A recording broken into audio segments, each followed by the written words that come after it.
Take 3 Gen Xers, give them a topic about music, movies, pop culture, or whatever, and how it relates to them growing up in the 70s and 80s as part of Generation X. Add one person from another generation to see if there's any common ground, and you've got Solve for Gen X, starting now. Somebody had to drop out of this thing in San Diego, and so I was like, oh, $850, just go to San Diego for the night? Yeah, I'll do that. Yeah. I mean, I do have to be an exotic dancer. Oh, wait, what? For real? I'm gonna do break dancing as my exotic dance. You guys seen this? It's pretty exotic. It is. You're gonna make those noises? And I'm gonna go boop-a-doop. I think you should. That was good. Man, that was so I'm gonna hot, make- the way she was boop-a-dooping. I'm gonna make so much bank. I'm going to reveal something right now that you may not believe, and honestly, I'm not sure I believe it. It's one of those memories that I often think, is that true? My mom did forget my 16th birthday. Divorced parents. For the weekend, I was spending with my mom, and the day came and went. It was the... And you didn't say anything either. No, I didn't. I wouldn't say anything either. Like, that is the most mind-blowing part of this whole movie to me. Anyway, Yeah. Well, I relate to her on that front. I'm just like, really? All right, let's see. You want to get crazy? Let's get crazy. Well, I'm a bored complainer, so there's no way. I am not. You wouldn't let that go. I am not. Yeah. But then later, it's like, I don't know. I almost question that memory. Do you have memories that you question to yourself?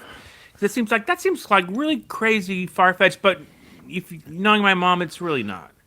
Well, I think, when you're a parent or just a person living in the world and you go through the day to day, and if you're not somebody that's always looking at your calendar or always aware of like what's this day, what's happening, and you're just the routine and the monotony of just living life, it's so easy to forget things. Or if you're just incredibly self-focused. That was going to be the other part of, The only thing questionable to me about this is that your birthday is October 1st. And I feel like the first of the month means something in a lot of different ways. Like, we have to pay rent on the first of the month. And so, like, for us, we know when the first of the month is because we have a very specific duty that we have to do. It makes sense. Solve for Gen X reacts to the movie 16 Candles. Sure. I don't know.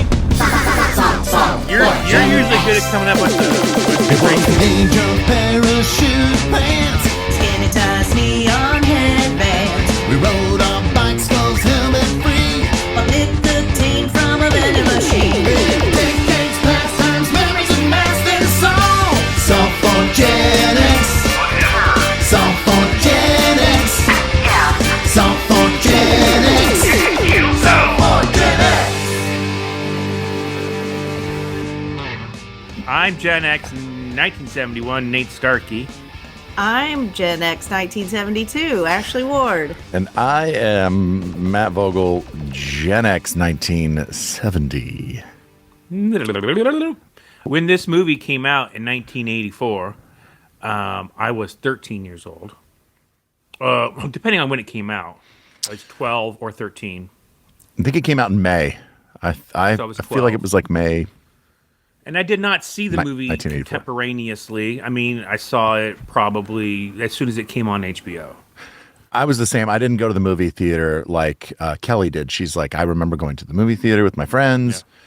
I do Kelly have the did go to the theater. She did see it in the theaters. It was, but I did not. But I did. I watched it last night because I hadn't seen it in many years, and I was like, oh man. I remember more of this movie than I thought I did. I guess I must have watched it when it was on cable like quite a bit. Absolutely. So I was like you. And they show it on TV a lot. I hadn't seen the unedited version. Me either. In many years. And so we watched the unedited version because it plays on TV a lot. So I'd seen like scenes and stuff.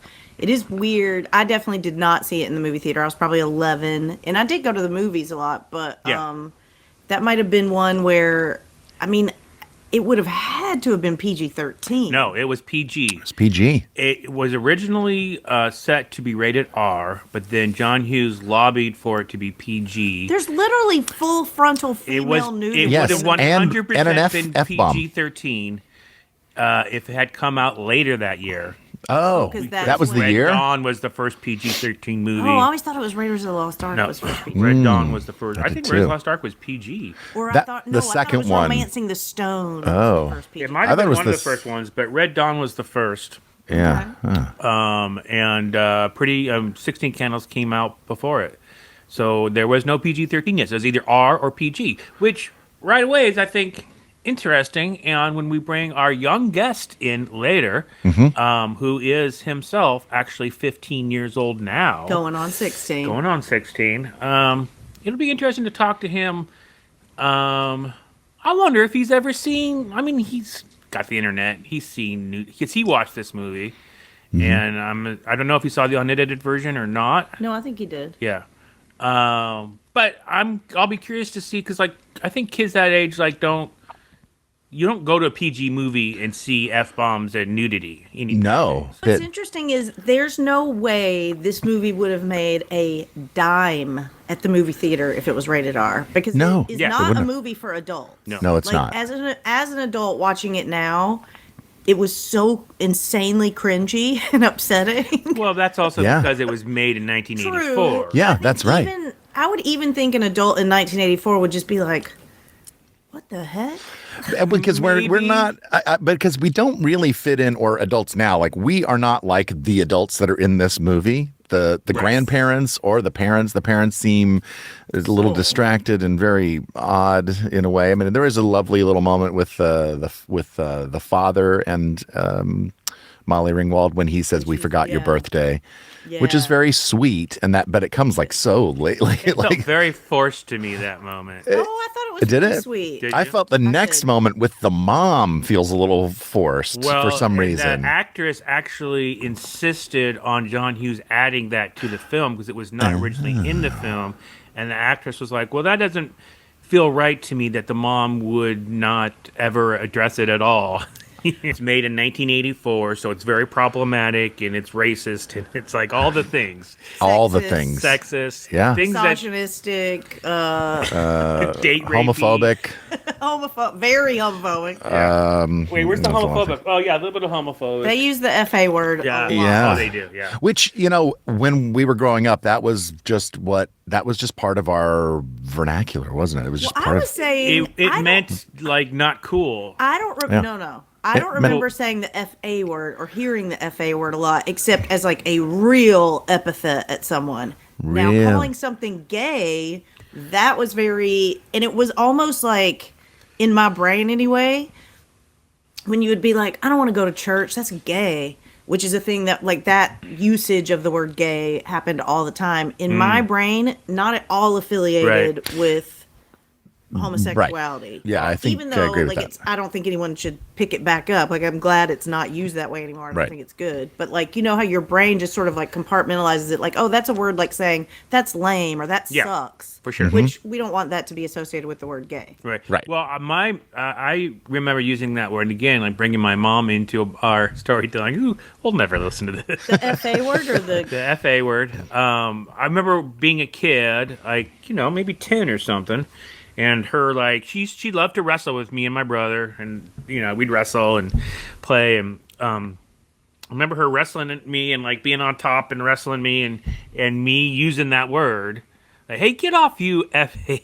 Uh-huh. And her like everything stopped, and she was like, "Do you know what that word means?" And I was like, "No." It's like, "Well, if you don't know what a word means, you shouldn't use it." And that's all that was said. that was good. Yeah, that wasn't bad. That wasn't bad for her. Like not bad. Though piece of- there might have been like a second part of that conversation that needed to Yeah. happen, because then you might have then found out what Like, the word was and be like, what does it mean? perfect, I'll use it all the time now. yeah, I think I used it maybe correctly. A little bit about what the word actually means and why it's not Right. good and how it's offensive and stuff like that. But again, the early 80s. Oh, But I still- Oh, go ahead. I was just going to say, I don't remember in my experience that I knew that it wasn't a good word to use, but was used a lot by a lot of people. There was very little swearing at my house, very little cussing. My mother really didn't cuss at all. My stepdad would cuss some, and we would be very scandalized by it. And I remember, just sort of to go off of your mom calling you out on that. Yeah. my sister and I would call each other dorks all the time. Now, you have to remember, my stepdad is 16 years Which is in this movie as well. Yes. 16 years older than me. So he's like 9 years younger than my mom. He's like 26 when he comes into my life. Or actually, it was younger than that because that was when they got married. He was 26. But he heard my sister and I like fussing and calling each other dorks. And he's like, hey, girls, come in here for a minute. I heard y'all calling each other dorks. Do y'all know what that word means? And we were like, nerds, geeks, like, and he's like, no, it means a penis, a male penis. You're calling each other penises. And we were like, no, we're not. We're calling each other like nerds. Like, he's like, well, that's what the word dork means. Just telling you. Like, okay.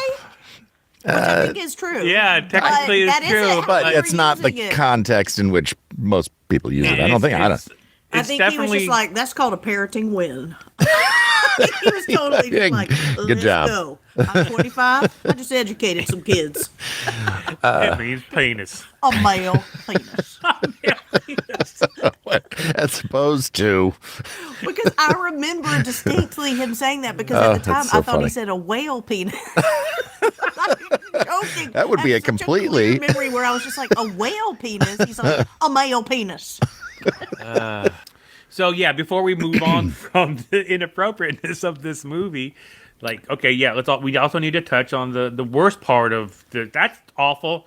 The Asian stuff is probably the worst oh my part gosh, yes, it's unreal. That's like such overt racism that happens throughout it. And it's like at the time, if you're living in like a mostly Caucasian suburb or whatever, and I had Asian friends, but that was funny. The whole, like, we as kids, we thought that was really funny. And the thing about it is, that's insidious, sort of insidious, is that the way it's done, the timing of it, and the gongs and all this, it's good comic timing. It's good comedy. It's playing the rhythms of comedies to the point where if you don't know better, which we now do, but if you don't know better, you can't help but laugh because they've teed you up for a laugh in every conceivable way. Time. Well, I wanted to look up that actor because I know I've seen him in stuff. Getty Watanabe. Yeah. He's done a lot of things. He has. Yeah. Like name just a couple of his highlights. He did.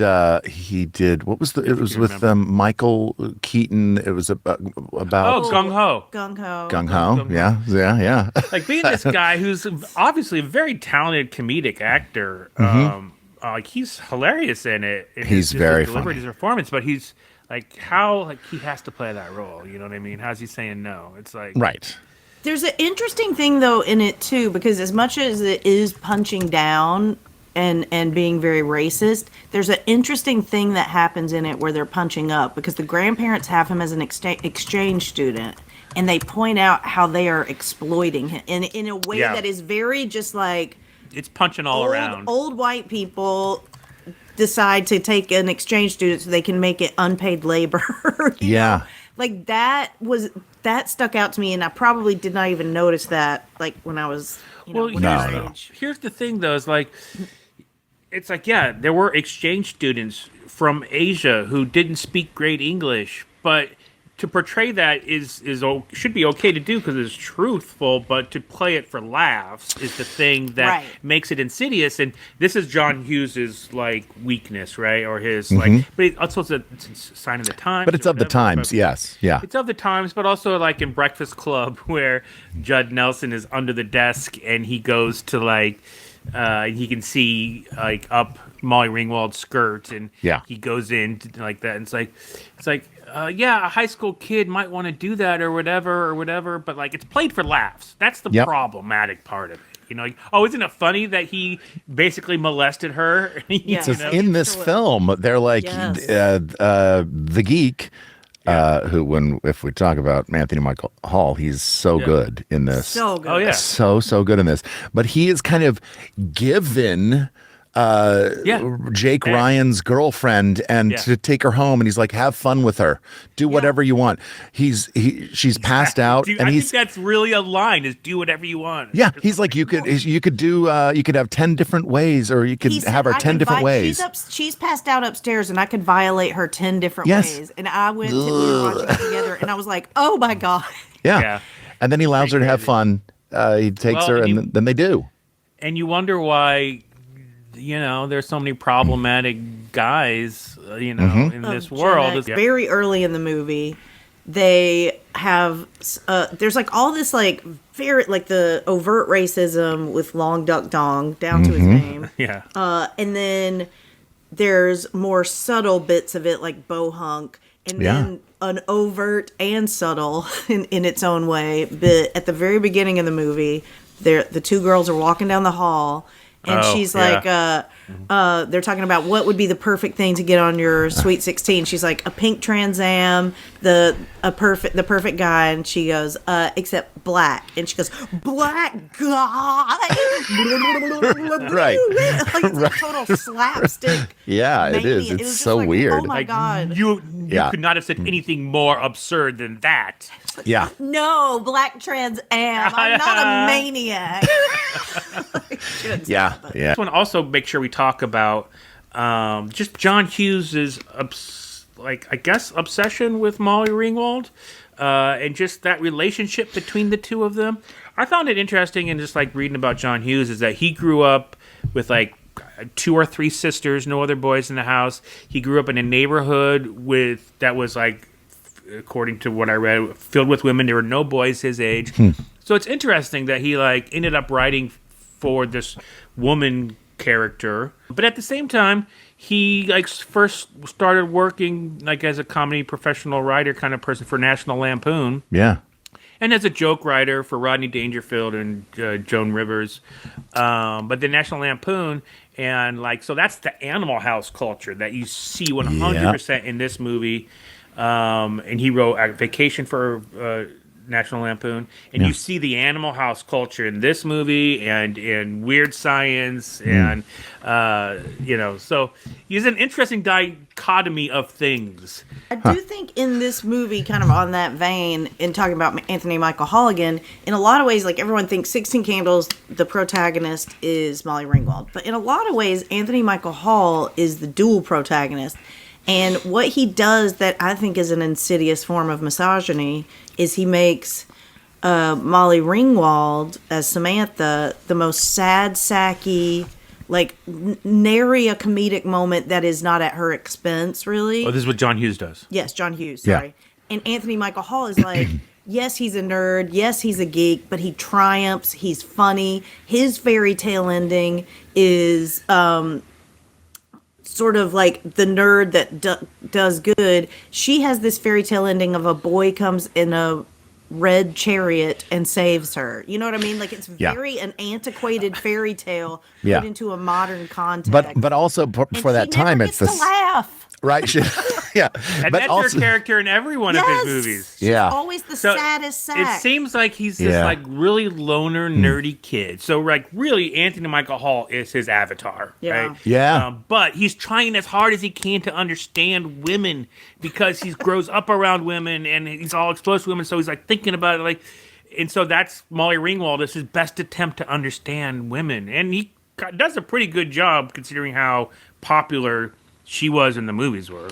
Both Michael Scheffling, who plays Jake Ryan, and Anthony Michael Hall have like a lot of, Jake Ryan in a much lesser way, but they have like more depth than Molly Ringwald's character, who's just sort of like, I just want this boy, I'm just in love with this boy who I don't even know. Yeah. And if I just could be with him, my life would be good, which, while being problematic, is also realistic. That is also literally how I felt many, many times as in that age range. Yeah. Yeah.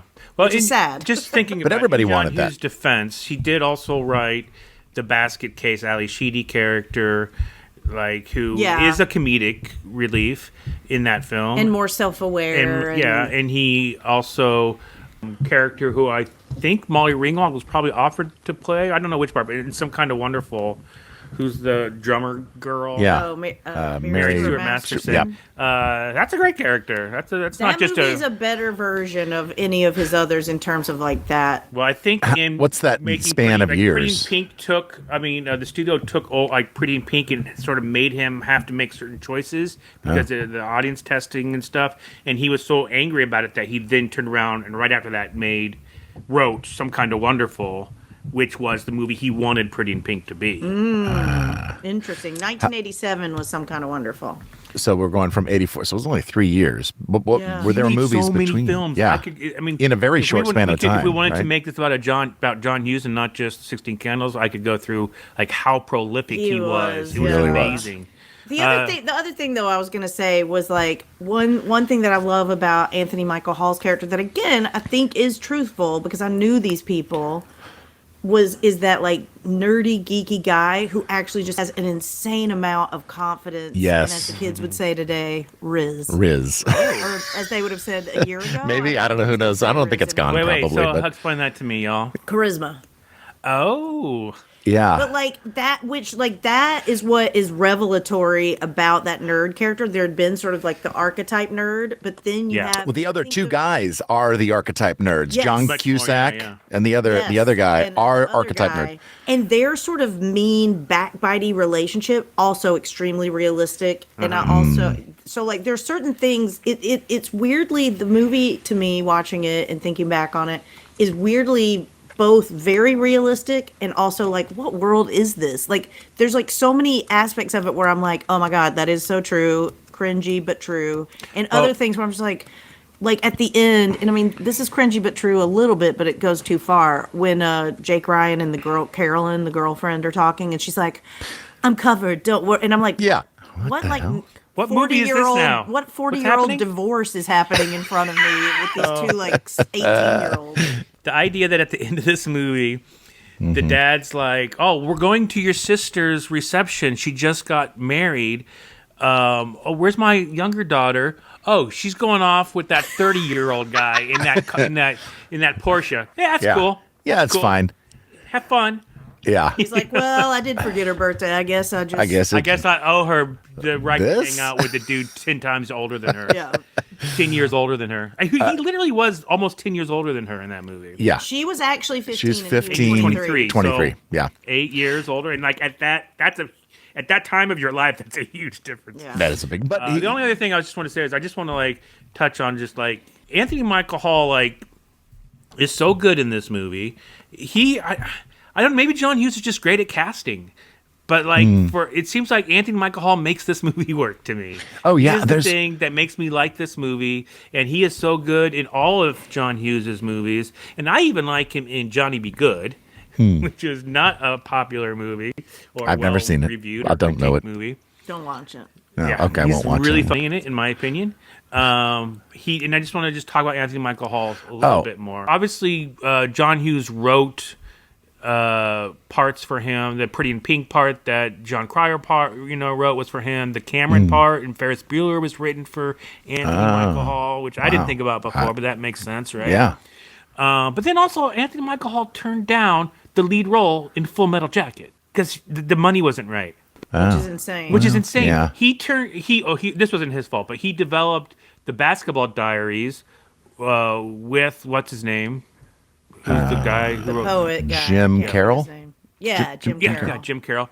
They developed that together. He was going to be the star. It's going to be with him and River Phoenix. And I guess the studios bought it and went a different direction. But he's just so talented and so rizzy. Yeah. He's so good in that. There's that. If he had ended up being in Full Metal Jacket and Basketball Diaries, I mean, whole wow. different trajectory. Oh, yeah. I mean, But I wonder if he can do that, because that was a thing I learned about myself in college. Is I thought like to be an actor, you have to be Meryl Streep. You have to be able to do all things, and not everyone can, and most people can't. But most people Yeah. are like you. A lot of comedic actors, when they try and do drama, it doesn't work. Like Bill Murray is kind of an outlier in a lot of ways. But you see Anthony Michael Hall in 6 Degrees of Separation or whatever that is, where Hey, with Will Smith. Hey, were Yeah. you back? Did you see the movie, Matt? It's been so long, I can't remember, but I do remember he was in it. I feel like he was in it. Believe the things I say. And he is amazing. She thinks He's I made that amazing up. in this film. I love the scene in the car, the big scene in the car with him and with Samantha. It starts so awkward, and he's trying to be so cool.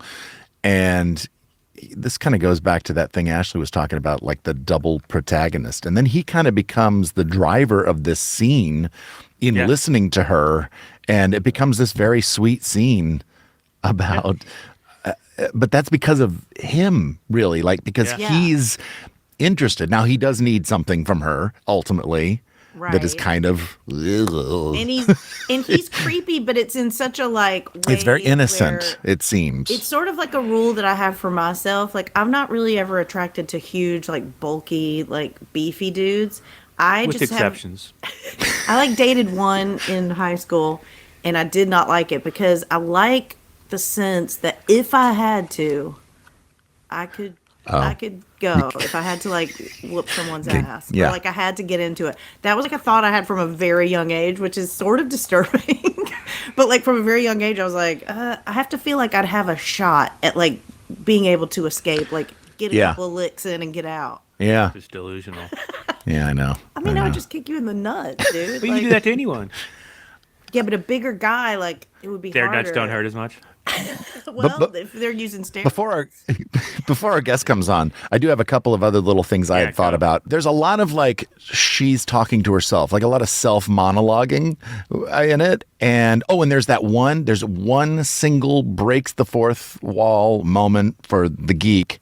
Yes. Oh, yeah. Where he looks right in the camera and he's like, that's right. It's this such is a getting good or something. Ferris Bueller. What does he say? This is about to get. This is getting good. Yeah. Yeah.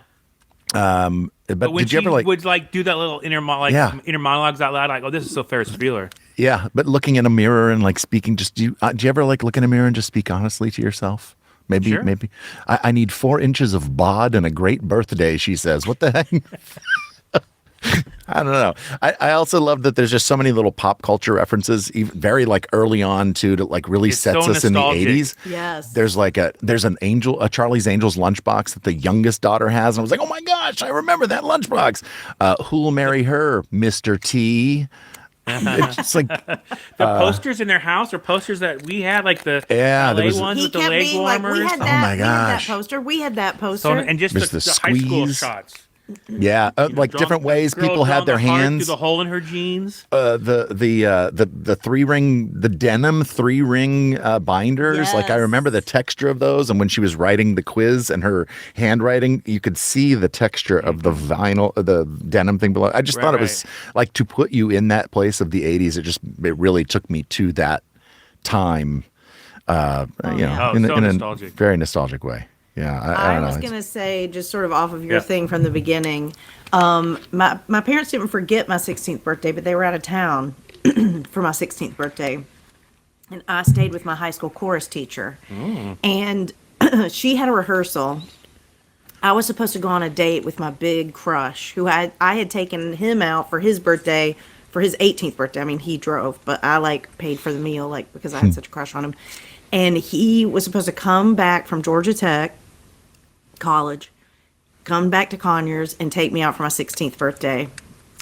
And he did not show up.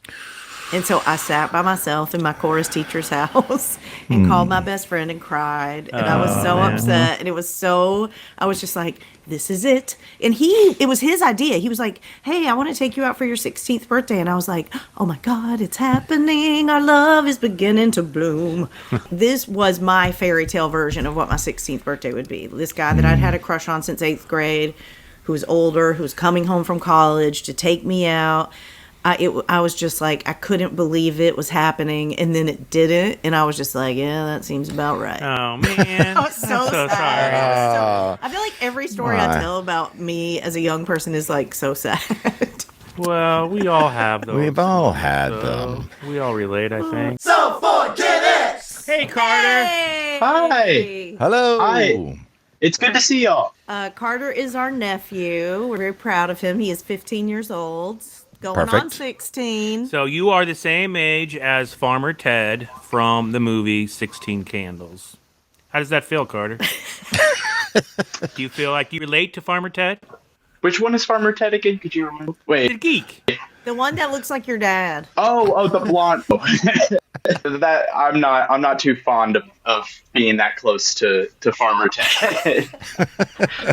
We were just describing him as having a lot of riz. We felt he had riz. Do you know what Riz means, Carter? Can we? Carter, Oh yeah, of course. Carter, do the kids still say Riz? Oh yeah, yeah. Okay, I just make it. mean, it's So Riz starting is it's starting hot to right now. go out, but What's it going to be replaced by? I don't really know. I guess only time can tell. So what did you think of the movie, Carter? Well, yeah, I liked it a lot. It's a genre that I haven't seen a lot of movies about.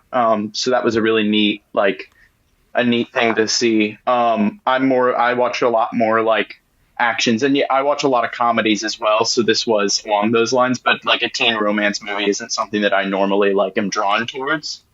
Do they even make those? Are there can you name like I don't- teen? I can't even think of teen romance movies at this point. Yeah, I don't think they really make many of those. Like, I mean, they make like horror movies, and that's like they make horror movies. I feel like there's some that are closer to that. Since we're on the topic of present day movies, do you consider yourself a cinephile, meaning you're into movies, like you really like movies?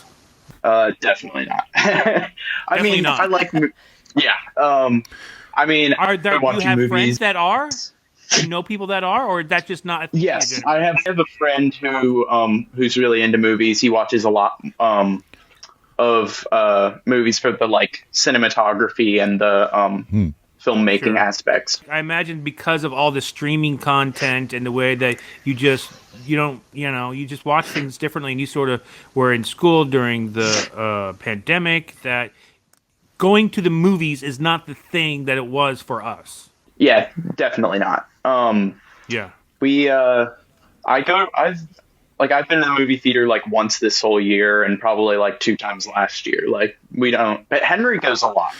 My younger brother. Okay. Yeah, he does. So, can I ask you, Carter, what is it that you do instead? Like on a weekend, as 16-year-olds, we might have gone to the movies. Like that might have been a big thing that you'd do with your friends. When I was your age, Tuesday night was dollar night at the movie theater. So I would go with my friends. We'd walk to the movie theater, get pizza, and watch a movie Tuesday nights, every Tuesday night. So what's that kind of thing for you? What is that? I spend a lot of my weekend doing homework and work like that. But in my free time during the weekends, I'm playing video games with friends. I'll go over to their house, or they come over to my house, and we hang out and play games. So I do walk up to there are restaurants near our house, and some friends and I will walk up to some restaurants and have lunch or dinner. And so back to you were saying you don't watch a lot of rom-coms. So back to your impressions of teen rom-coms, I should say. Back to your impressions of 16 Candles. I liked it a lot. I like John Hughes. I saw a lot across, it felt very similar to Home Alone almost, without it wasn't the same at all, but plot or anything, but yeah, the vibe. I thought the family dynamic was similar to Home Alone. The house, all that kind of stuff was very similar to me. Also, it's about parents neglecting a child. Yeah, that's true. That's true. You're right. It is. Well, That's such a great observation. yeah. Another Carter. similarity I That's will good. give it, though, is that John Hughes seems a little bit, he leans towards the slapstick, right? Because even in 16 Candles, you get all those sound effect noises and stuff throughout that are very slapsticky. Yeah. That's true. Well, let me ask you this, Carter. So, my generation, I would bond with people that I didn't even know that well, but I could always bond with people my age, boys especially, over sports and movie quotes. Just very hot, and lots of little things that Anthony Michael Hall says, "Fresh breath is my life," and all these things are just sort of things that would come up. I would just say, and someone knew exactly what I was referring to. I guess maybe there isn't a thing like that for y'all, or is there? Not really. Although, No. certain big lines people will quote and things. People will say, "Why so serious?" from Batman. Some of the bigger lines people will quote from time to time. But also now with TikTok and Instagram and whatever, you're seeing like little short videos of something, and a meme can become something that everybody knows for 15 minutes and then it kind of goes away. Whereas I think we didn't have that. We had films and we could pull quotes from them and just like use them. That was kind of our comedic currency, if you will. Okay, let's get back into the movie a little bit, Carter. Do you go to a high school party without? I don't want you to get in trouble with your parents or anything, but a high school party where parents are not there. It's like the kids have taken over a home. Anything like that for you? No, not yet, at least. Was that mind blowing to see like that level of destruction and like ridiculousness in that, which is like, hilarious. house party? Like it's so over the top. Well, I mean, they seem pretty well off, so like I don't think it like mattered that much. I mean, Did I was either? astonished. I was too. Let me ask you Ridiculous. two, Ashley, Matt. How old were you before you went to a house party like that? I never went to a house Never. party. I was No. probably like 9th or 10th grade. Okay, But also, were they like that? I mean, was there No. just like, Never did I not go quite. to Or was it one like everybody was that. cool? No, like there might be like if something would get spilled, unquestionably, a glass would get broken, unquestionably. Right. But there'd be like there was empty not, cans all over the place. There was not and- literal trash bottles. everywhere, Yeah, there and was. like things burning and like a tape, like things Yeah. destroyed. There wasn't just like destruction. Of It wasn't property. destruction. Yeah. Crazy. But definitely so like you don't- way too many kids. Oh, for sure. Yes. Yeah. Yeah. In my home, I've had that. I've had Wow. I called the cops on my own party because it just got out of control. All these people I didn't even know were in my house, and I literally went to the basement and called the police. Oh, my It's like, gosh. "Guys, there's a party at this house. Please come break it up." Because I didn't Wow. ask for any of that. That was very much, that party culture was very much, I grew up in that party culture and Like- was often Wow. the responsible person. Does for that even seem fun to you, Carter, at your age? Because like I can't imagine watching it and being like, man, that party seems fun. Right. well, nah, no. Right. Parties at our school that are similar to that, that kind of dynamic, like where although parents were there, but they didn't like realize as many people were coming as they thought were coming. They had to shut down the whole thing, and it was kind of crazy. Parents. Interesting. Have you even heard stories of like crazy parties without the parents there kind of thing? Yeah. For like tots and senior things and things like that, there are some crazy things.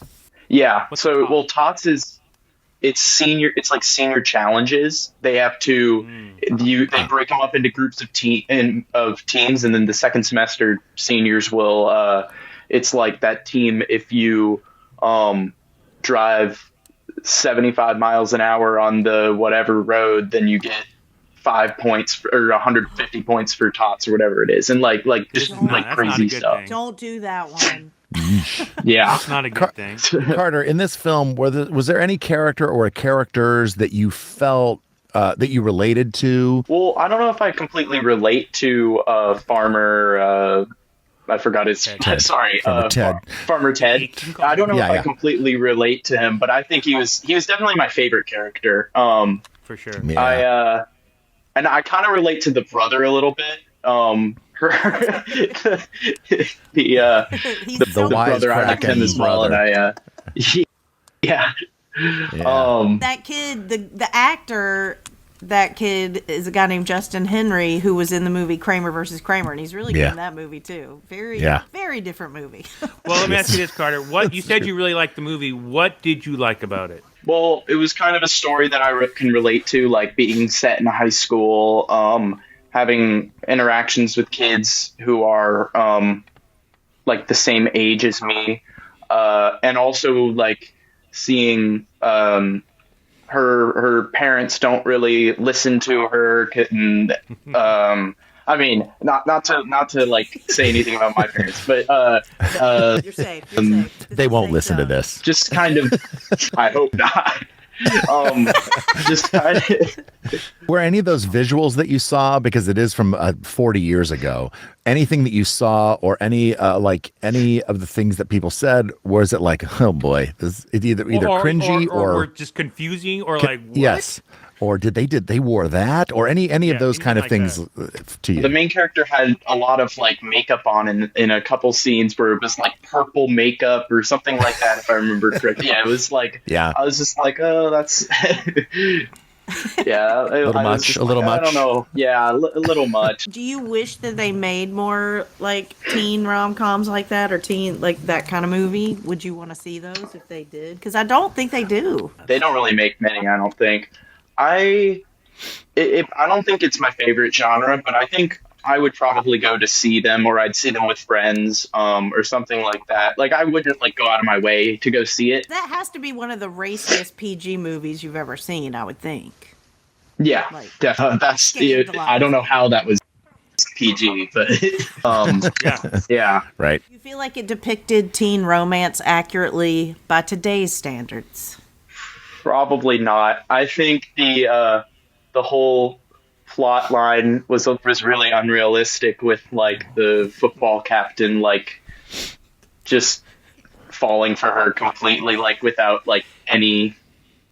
Yeah, I feel like it was pretty unrealistic, and I don't think it would hold up in like if that were a real situation in today's world. I feel like the plot is pretty thin. Like, we don't I to this day don't understand what's going on between Jake and Molly Ringwald. And I will tell you, even back when it came out, I don't think that plot was realistic. Part of me felt, after watching it again, felt bad for asking you to watch it, because I had forgotten how racy it was and problematic it is. Yeah, was that shocking to you, Carter? Were you traumatized? Did we traumatize you by asking you to watch it? Inadvertently traumatize you? I don't think so. It was I didn't expect it, but I guess I've seen it before in other movies and things like that, so it's not like. Here's the thing, though. Like, I completely had forgotten about pretty much all of it. Maybe even the long duck dong stuff. I had forgotten about, like, there's always a gong sound like that accents some comic beat, like always, right? Yeah. I'd forgotten kind of about those, or some of the other language that's used. Is it because that in that time I grew up in that? I haven't watched it in many, many years, Carter. It's been probably 30 years since I've watched it, maybe. I think it was kind of shocking, but I feel like back in that era it was definitely different, and things were treated differently. We see comedy and jokes like that in Family Guy and other places, and like Always Sunny in Philadelphia, but they seem to be aware of it in a way that those movies are not aware of. They're making fun of themselves for being that way. Other TV shows can get away with it because they're playing off of the racism and making a joke out of the about the racism instead of the joke being the racism. Mm-hmm. Right. It's like the racists are the joke. It's just like, what a bunch of jerks. Like, they're the punchline, not the thing that they're being racist about. Mm-hmm. We will let you move on with your life, Carter, because we don't want to. We know how much homework you have to do. But before we do, let me just ask you one more thing. I'm on the fence about how much I like Molly Ringwald. You know, I thought she's obviously talented. What I didn't know about her is that she's this like really incredible jazz musician, like singer. Didn't know that. And both her and Anthony Michael Hall have parents who were sort of famous jazz musicians or professional jazz musicians, which I find very interesting. Wow. And like, I saw Molly Ringwald in The Tempest. She was in that movie. Was the first time I really noticed her. Although she was in Facts of Life, first season of Facts of Life. But she was Tempest. She was good in The Tempest. I think she's better actually in Pretty in Pink than she is in 16 Candles and Breakfast Club. I think she's probably the best of those three. So I don't think she's not talented, but I think the character as written I find very annoying in all of John Hughes films. What are your thoughts about Molly Ringwald? I can definitely see her as being annoying, but I thought she did a good job like carrying the whole like role of the main character. She had a lot of emotion. But yeah, she was kind of annoying at some parts. But I think that might have also been the character, not the acting. Do you buy her as a teen idol? Probably not. She was. But I think she was a teen idol for girls. She was not a teen idol. Boys weren't like, Molly, I want a real Molly Ringwald type who's like moping around all the time wearing weird clothes. She fed into the girls who related to her feeling all high school, all teenagey. Wait, Carter? It's really hard to leave. Carter, before you leave, can you imagine how much your dad got razzed for being just like Farmer Ted when he was a kid? My dad told me a story that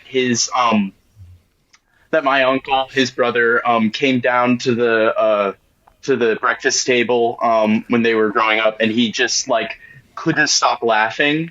And it was the Farmer Ted's photo was on like a newspaper, and they were all asking him why. And then he showed the newspaper, and he was just like, it looks just like him.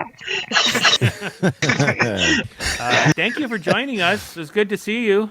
Thank you for having me. And even though you're the same age as Farmer Ted, you're not like Farmer Ted. Only in the good ways. Only in the fact that you have a lot of riz. You got a lot of riz. Yeah, and I would say, if you want to watch another John Hughes film, Breakfast Club is a good one. Although I haven't watched it in many years, I'm sure there's a lot of things in that probably aren't acceptable nowadays. There's a few things. I think you would like it more than 16 Candles. I think you would like Weird Science the most. Oh, Weird Science. So. Weird Science is...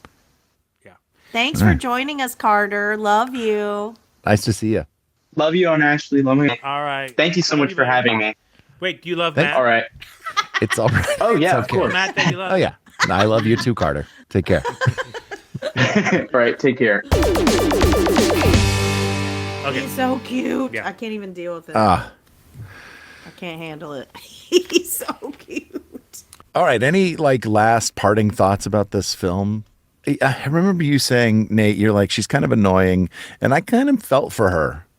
I didn't, but I think it was because my annoyance with her was not born out of just pure annoyance. It was born out of this is relatable in a way that I find annoying about myself. Mm-hmm. You don't want to relate. Like how Carter's like, oh, I don't want to be like Farmer Ted. Yeah. Right. Yeah. And like a thing of just where you look back on when you're going why are you focusing on this idiot dude? Right, exactly.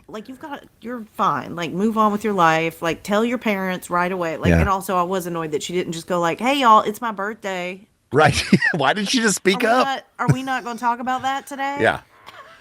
I do have an honorable mention. They give Sam's sister, she's I guess she's on her period and she's getting married, and they give her muscle relaxers, and then she has to walk down the aisle, and it is some very funny physical comedy. She plays that so well. That actress is a very good actress. She's great. She's so good. Funny.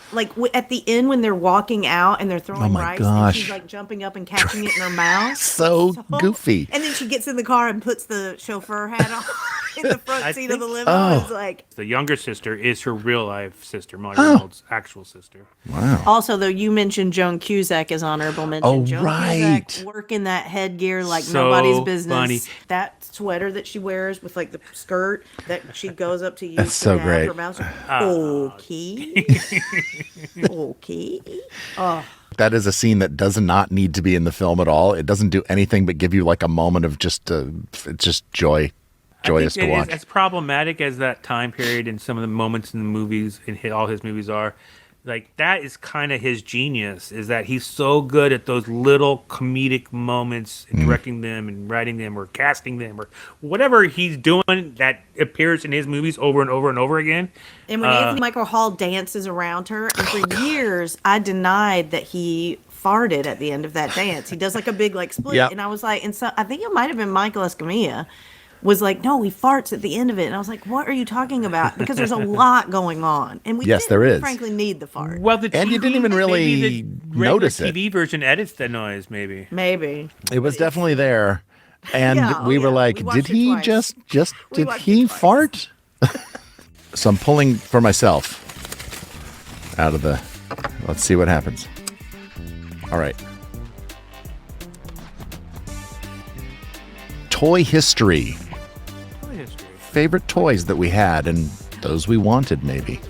Ooh, Toy history. Toy history. Come up with a pithier. And toy history. Yes. All There we go. That'll happen on the next Solve for Gen X. Solve for Gen X is mixed and edited by Nate Starkey. The theme song was written by Nate Starkey and Matt Vogel and performed by the Mighty Weekly. Our podcast art was created by Dave Hulteen at davehulteendesign.com. You can find Solve for Gen X wherever you listen to podcasts. And it's also available to watch on YouTube. Just search Solve for Gen X. If you're so inclined, please rate and review our show. It really helps our visibility. Or whatever. Whatever. Solve for Gen X is a Welcome Matt and Married Nate and Ashley production. If that